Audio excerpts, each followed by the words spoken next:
사실 이건 지금 재판 과정에서 사실이 거의 드러나고는 있는 것 같은데 어떤 사건인지 궁금하실 것 같아서 당시 상황을 좀 되돌려 본다는 차원에서 말씀드리겠습니다. 뭐 그때 별별 의혹이 다 있었잖아요. 그중에는 이재명 당시 대선 후보가 이 아내와 김혜경 씨와 부부싸움을 하고 심지어 폭행했다. 뭐 이런 것까지 유튜브 방송에서 제기를 했어요. 그런데 법원이요. 이번에 그 아내 김혜경 씨를 직접 부른대요. 증인으로. 남편한테 폭행당한 게 맞습니까? 뭐 이렇게 물어본다는 걸까요? 갑자기 왜? 이재명 부부의 이야기도 하나씩 들어보겠습니다. 원래는 그 영상 통화로 어떻게 해볼까 그랬는데 지금 꼬매가지고 왜 이렇게 꼬매가지고 안 돼. 제가 때려가지고 그렇다는 소문이 있다. 진짜? 어처구니 없어가지고. 여기 이쁜 마누님이라고 적혀있지. 두 번만. 여보세요? 네, 접니다. 자기야. 제가 여러분들한테 너무 심려를 끼쳐드려서 너무 죄송합니다. 제가 비밀 하나 알려드릴까요? 제가 잠시 기절을 했었는데 눈을 딱 뜨는 순간에 우리 남편이요. 이 사람아 하면서 막 울고 있는 거예요.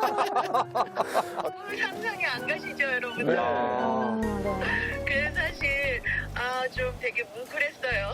당신 그날 나 쓰러져서 이거 혼절해가지고 눈도 제대로 못 뜨고 하는 걸 보니까 너무 미안하고 막 그거 진짜 살아온 몇 십 년이 그냥 휙 지나가면서 너 앞으로 좀 잘해야 되겠다. 이재명 당시 대선 후보 그때는 뭐 이렇게 전화하면 앞으로 자기야 하고 이렇게 받으시네요. 저희 집 아내는 빨리 끊어 뭐 이렇게 얘기를 하는데 상당히 금술이 좋은 부부였습니다. 저게 이제 알려졌고 저 때 이미 일단락이 된 걸로 생각했는데 왜 다시 법정에서 증인으로 부르는 거죠? 맞습니다. 지금 좀 보신 것처럼 당시 상황을 좀 자세히 설명을 드릴게요. 2021년 11월 초쯤인데요. 네? 김 씨가 집안에서 낙상 사고를 당해서 새벽에 구급차를 타고 병원에 이송됐었고 자택에서 갑자기 구토 현기증을 호소하다가 의식을 잃고 쓰러졌고 이 과정에서 몸이 바닥에 부딪혀서 뭐 다쳤다 이런 얘기들이 나왔습니다. 네. 근데 이걸 가지고 가세연이 이재명 대표가 부인 김 씨를 폭행했다 이런 의혹을 제기했고요. 이게 온라인에서 굉장히 좀 빠르게 확산이 됐는데 이에 또 민주당이 가세연 운영진을 공직선거법상 허위사실 공표 혐의로 고발을 했고 중앙지검 수사팀은 가세연 운영진을 기소하면서 사실 김 씨에게 직접 폭행을 당했냐 이걸 좀 물어보는 건 부적절하다는 판단에서 따로 조사를 안 했었습니다. 예. 법원은 이게 허위사실인지 아닌지 지금 확인을 해야 하니까 이런 상황에 놓인 거라고 봅니다. 자, 그런데 이 사건 돌이켜보면 당시 파장이 대선 와중에는 이 파장이 상당했었어요. 국민의힘의 공격 그리고 또 민주당의 해명 다시 한번 들어보도록 하겠습니다.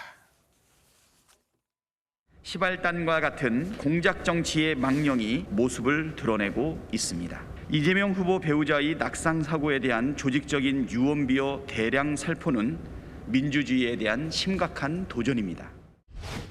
이재명 후보 캠프에서 이렇게 정색을 하고 예민하게 반응을 과도하다고 싶을 정도로 나오는 걸 보고서 오히려 저는 아니 뭐야 이거 뭐 있나라는 생각이 들었었어요. 고소 고발하고 해명이라고 들으니까 뭐 좀 석연치 않은 게 있나 이런 생각이 들었는데 그냥 예.